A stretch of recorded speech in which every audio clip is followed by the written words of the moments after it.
Kong Skull Island won the weekend at the box office as it opened to a better-than-expected $61 million after winning over critics and moviegoers. The action flick from Warner Brothers and Legendary beat Fox's Logan, but in order for the big-budget flick to fare well overall financially, since it costs at least $185 million to make and at least $135 million to market, it will have to do, pun intended, monster-like business globally, as much as $500 million in ticket sales. The movie is sandwiched between the two competitors, Fox's Logan, which has earned a stellar $437.7 million worldwide since opening just over a week ago, and Disney's Beauty and the Beast, which is set to hit theaters around the world on Friday. Observers consider Kong's domestic start a win for Warner Brothers and Legendary as they build their, quote, monsterverse, a shared cinematic universe that sees classic creatures like King Kong and Godzilla appearing in crossover movies.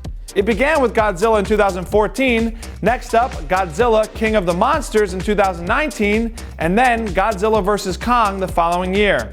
But Heat Vision's Graham McMillan points out the challenges of creating a shared universe out of an island. One problem?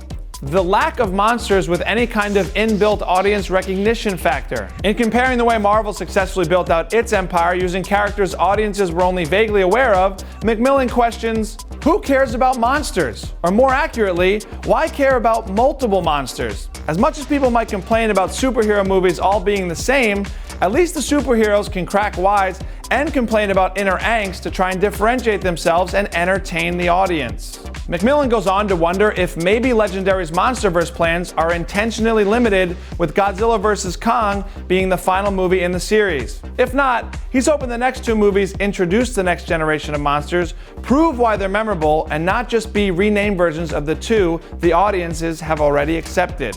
So, how memorable is Kong Skull Island, and do you think it'll keep roaring? What's your take on the latest MonsterVerse movie? Guys, let me know in the comments. For the Hollywood Reporter News, I'm Paul Costabile. This episode of the Hollywood Reporter News is brought to you by American Airlines, Hollywood's favorite airline.